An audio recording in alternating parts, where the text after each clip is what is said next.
This time on Twin J Racing, we talk about my car. We're finally going to do this after all the talking about it. So follow along as we get into it, or not.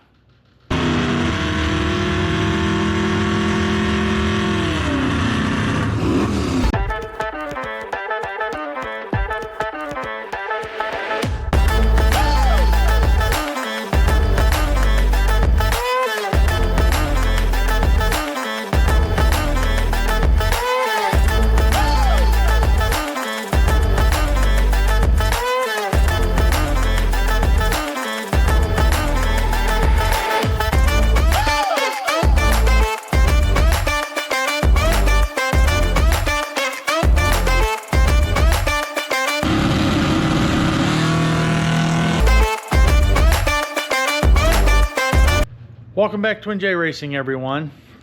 We're going to actually talk about my car. I know I keep promising it, and we haven't done it. So we're actually going to finally get into talking about my car.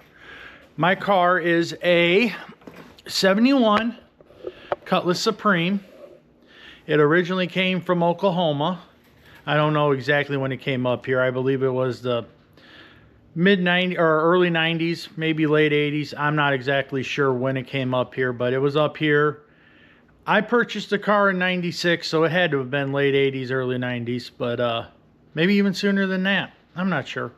Anyways, I bought the car in November of 96 after it had been sitting for like 6 or 7 years. And a buddy of mine made a trade deal, and he ended up with it, and then he decided he didn't want it anymore. Well, actually, he decided he wanted the shotgun more than the car, so I ended up with the car. Thanks, Buford. And I've had it ever since, and it's been a long road with this car. There has been many different, I can't think of the proper word, but there's been many different versions of this car. When I bought it, it was a 350, turbo 350, open rear end. It was like a 270 something gear, and we worked it up. We ran the 350 for a while, and then we put the 455 in it. We put a posi, well, we put a Lincoln locker in it, and we ran a 373 gear for a long time, and then we stepped up to a 456, and we've just done a lot of different things to this car. When I got it, it was like a green metallic, really faded real bad, and we did quarters and stuff in my high school auto body, and we painted the car, which was supposed to be the factory color, but evidently the paint store went a number, I believe it's a number down.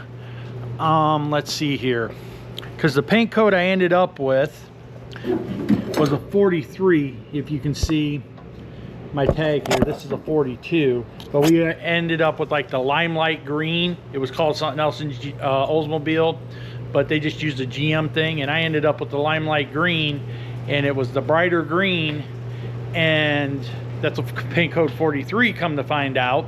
And I never realized it was the wrong color for many years. Somebody else actually pointed it out to me. So I ran it that way for about 2 years, maybe 3, and then I painted it blue, and it's been blue ever since.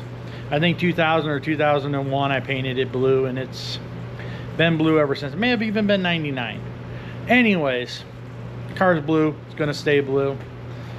And just different things, different motors. You know, I had a set of twins, and the car sat for 7 or 8 years untouched. Just no money for it, no time for it. We were collecting parts because I had hurt the motor, and then I burned up the trans because I had actually shoved a Pontiac 400 in it and was running it with that, and then the trans burned up, and there was just, it wasn't a priority at the time, and it sat for a long time. And then once the kids grew up some and I got a better job and we actually had a little bit of money for it, we put the car back together with the 455 in it, and I think the aluminum heads went on it then, but I'm not sure. It may have been the J heads that were heavily ported and polished that Copper Cutlass ended up with.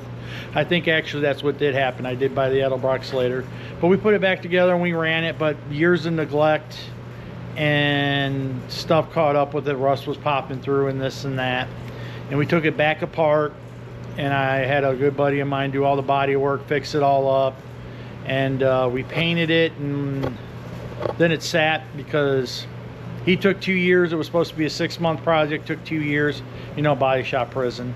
I had bought a Le Mans in the meantime, so my car came home and sat in the corner over there where you can't put a car right now, but we're working on that.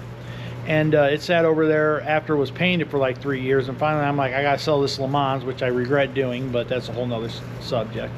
Sold my Le Mans and made myself finish my car, and we put it together. It's got some more wounds now on it from different things, but we put it together. The latest version, or where as the car sits now, it's got eBay special upper and lower control arms, which work well. We have factory 72 Oldsmobile Cutlass disc brakes on the front.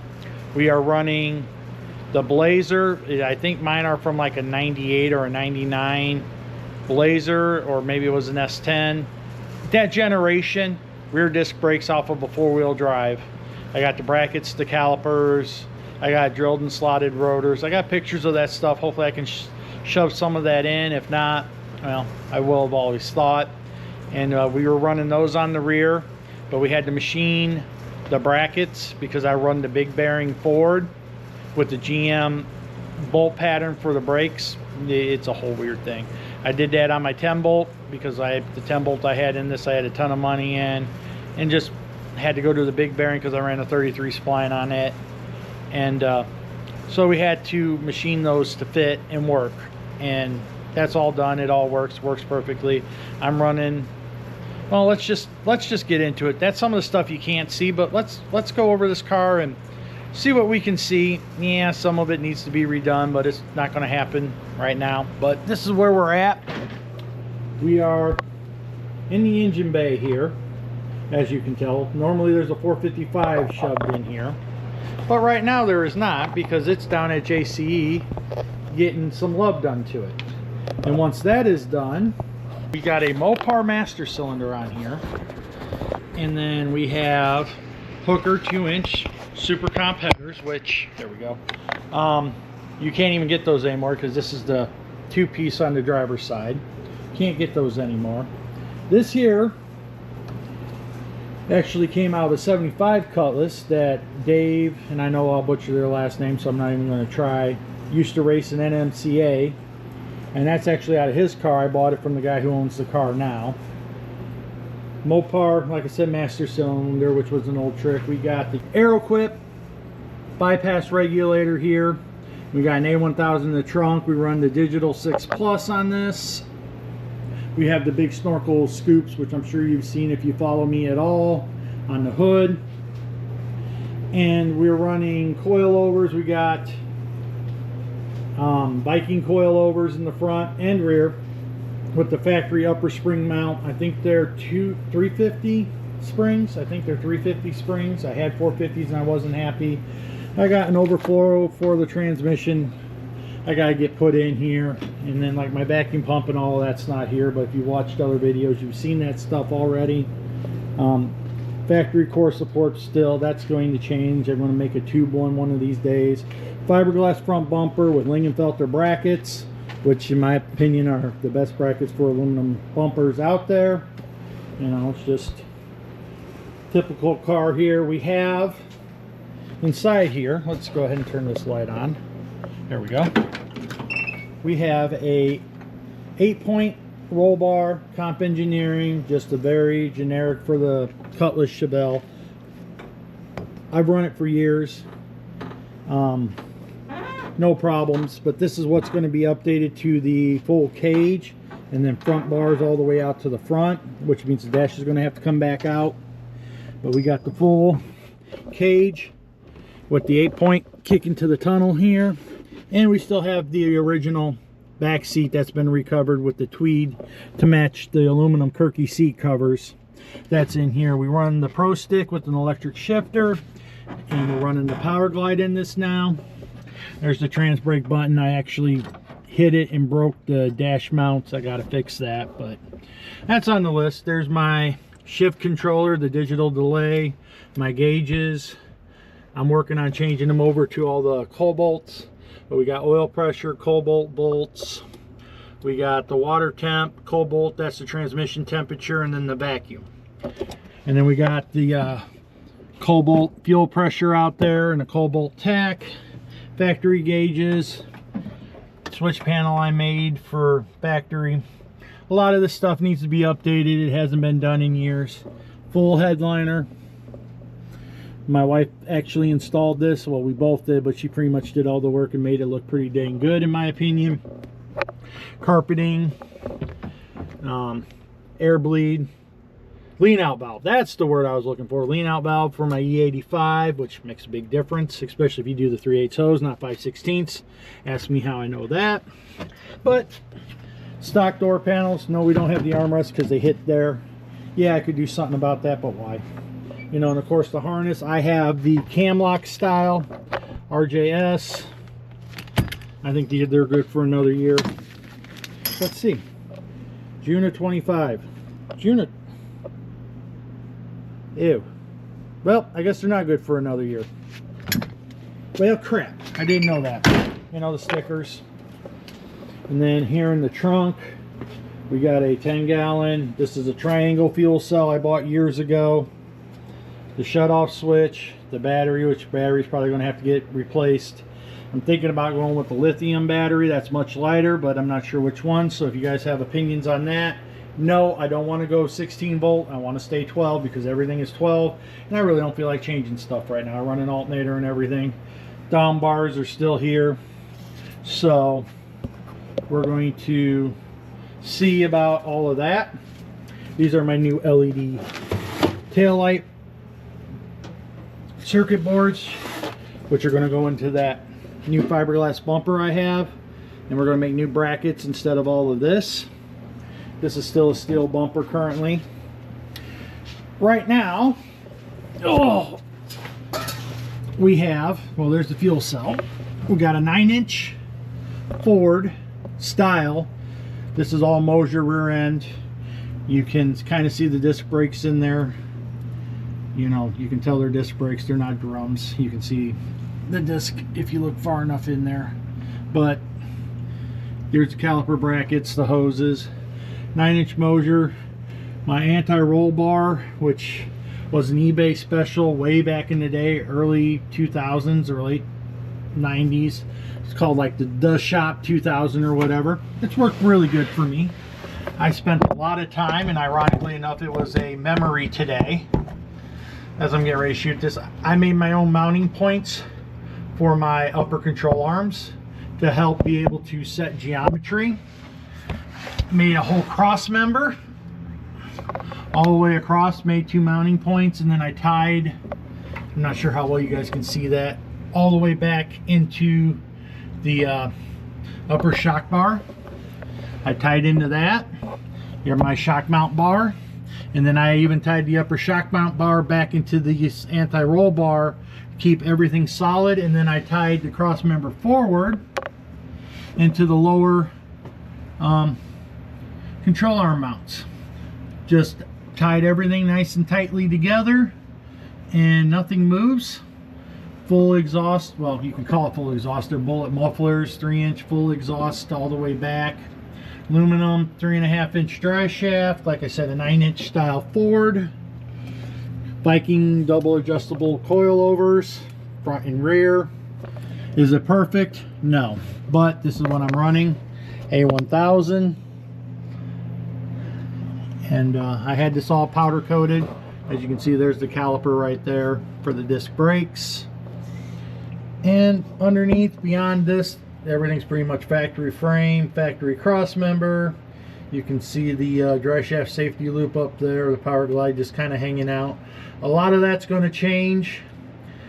They don't make a kit for this like they do for other cars like Trick Chassis and stuff. They'll have where a cross member will go across the back here, which is my plan, is to put one of those cross members I have back here, and then tie into the rear control arm mounts, and then run a bar all the way forward to the front arch underneath here, and then make my transmission mount off of that. That is the plan. When it's going to happen, I don't know, but that's the plan. So we're going to crawl out from underneath here and talk about a few more things.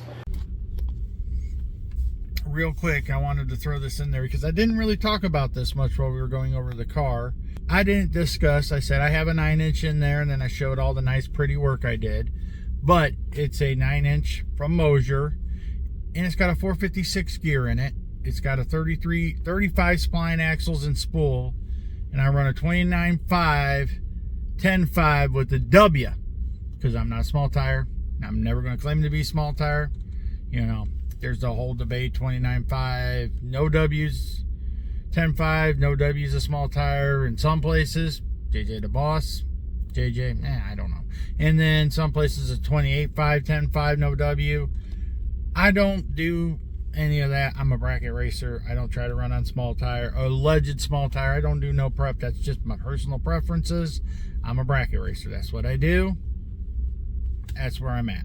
But I did want to at least interject what size tire I have before everybody asks. Not that anybody probably will, but it's 29.5, 10.5 with a W.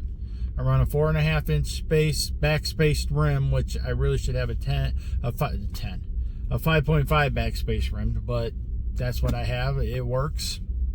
I'd like to put a smaller rim on. I like to put different rims on the car, but yeah, that ain't going to happen. They're expensive as heck. Anyways, back to the video, I guess.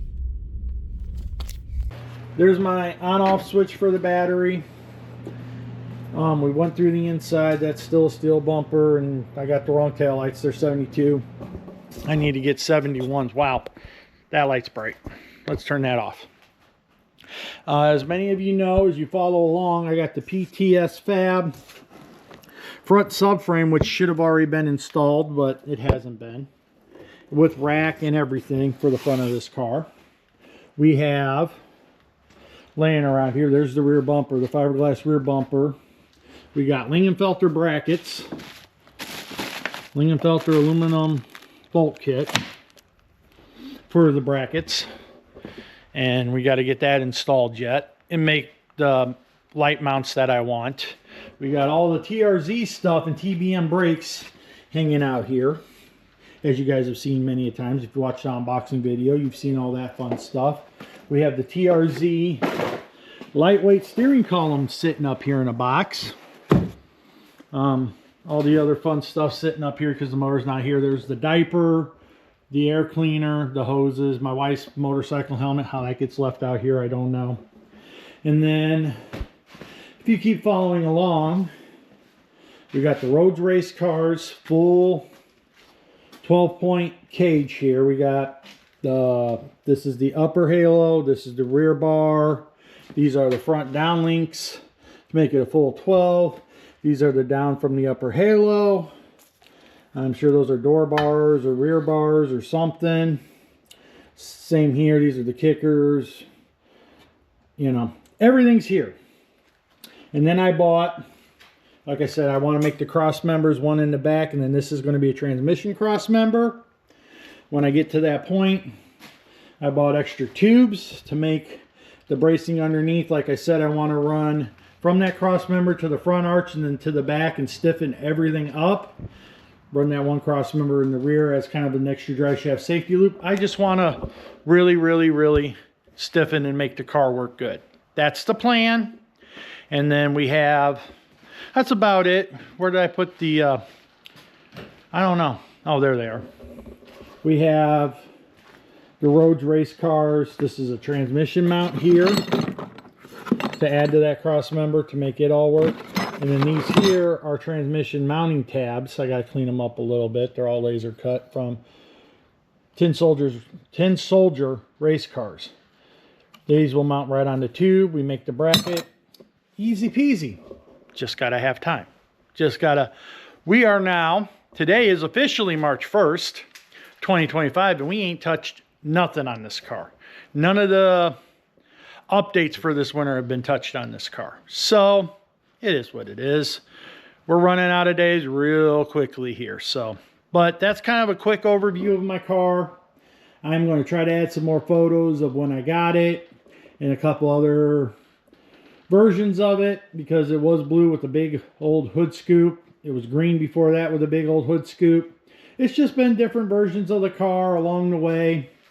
And now the motor is at JC Fuel Systems. let's see, JC Fuel Systems getting done. Hopefully it'll be done soon. We'll see. We're waiting on a couple of things, and we'll get that done, get it plopped back down in here, get it ready, see what's going to happen. Got to figure out if I need a new trans brake, because this one seems sluggish to me. I can't cut a light to save my life with this Power Glide, so I don't know if I need a quicker valve body or what. I don't know what valve body's in it. It's been in it forever. It's an old cast iron one. This transmission is also out of that same 75, I believe it is, Cutlass that Dave used to run in NMCA with an old motor and nitrous and all of that. So I don't know what valve body's in it. I don't know anything about it. I might be looking for a better valve body for the Glide to try to get me like a quick tree, not quick tree, but like a, I don't know, quick release. That's the word I'm looking for. A quick release valve body to get it in here and try to get this thing off the line better than an inconsistent light and better than a like 0.2 light. It's just, or not 0.2, 0.02, 0.03, 0.04. You ain't winning races with those lights anymore. So we got a bunch of stuff to do and a bunch of stuff to figure out, and got a bunch of work to get done. And I really need to get after it, but it just never seems to happen. We got other stuff to do, unfortunately, but we're getting there. Anyways, I'm starting to ramble at this point in time. Please like, share, subscribe, comment, and let me know what you guys think of my car, what you think I should do with my car. You know, the big black holes will be back soon. Hopefully get in here. Like I said, we got a full cage to put in it. We got stiffening underneath I want to do. All the TRZ lightweight stuff for the front, the TBM brakes for the front, because we are running factory Oldsmobile disc in the front, which came on a 72, so those are heavy. The rack and pinion. We got all kinds of parts for this car. We just got to make stuff happen. Or not. Anyways, this is what I've been promising you guys, and this is what you're going to get. And we will catch you in the next one.